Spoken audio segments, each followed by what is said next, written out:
What's up guys, it's Wombat, and today I'm going to be teaching you about building your deck properly for the top 8 or the top 4 in a WBO Beyblade tournament. So just up first, there's just a quick refresher on the deck format rules for building your deck is that you are allowed 3 Beyblades, with no repeated parts.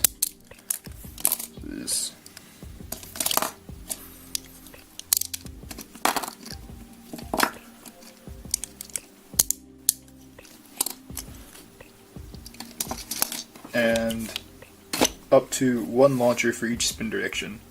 So, a common misconception that most newer players have with deck format is that each of the Beyblades in your deck has to be of one of the 3 main types: attack, defense, and stamina. That's not necessarily true. You can have a deck with 2 attack types or even 3 stamina types, as long as it covers all the different matchups you might encounter. It's good and will take you far in a tournament. So I'm going to show you what I think is the best way to go about building a deck that'll do pretty much exactly that. So the way I usually start constructing a new deck is by starting with a combo that is usually described as what's known as a safe combo, like Deep Chaos 7 Revolve.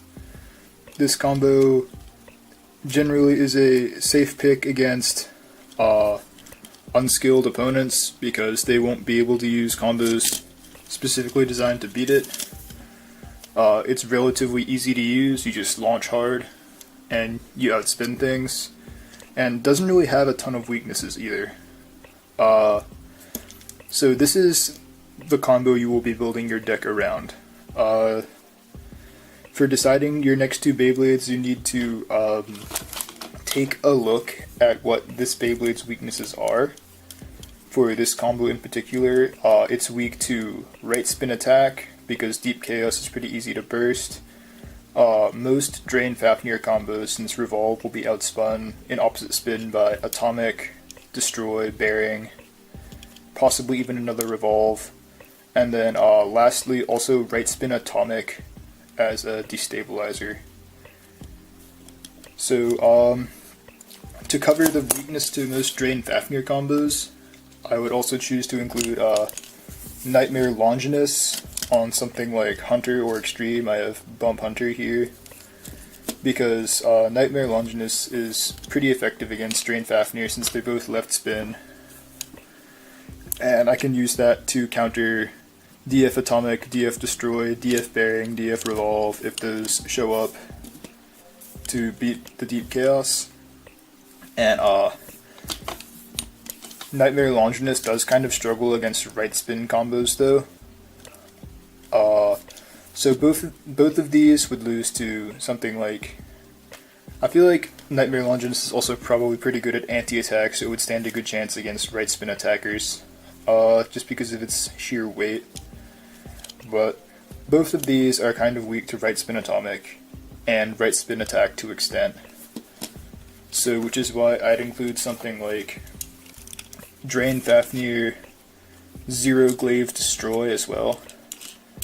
The Destroy will allow it to outspin right spin atomic, and if it's weak launched, it can also hold its own against right spin attack in the case that Nightmare Longinus can't beat it 1 vs 1.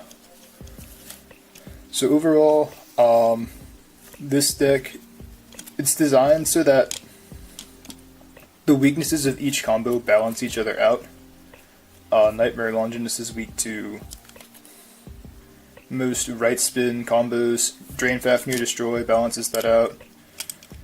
Deep Chaos is weak to most left spin combos. Nightmare Longinus balances that out. And Drain Fafnir is weaker to most left spin combos as well, like DF Atomic, NL.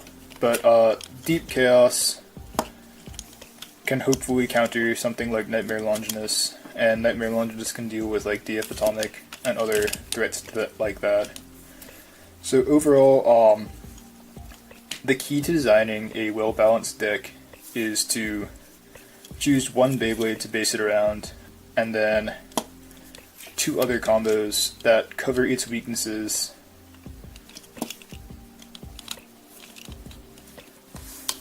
And launcher selection is more to do with the type of combos you're using.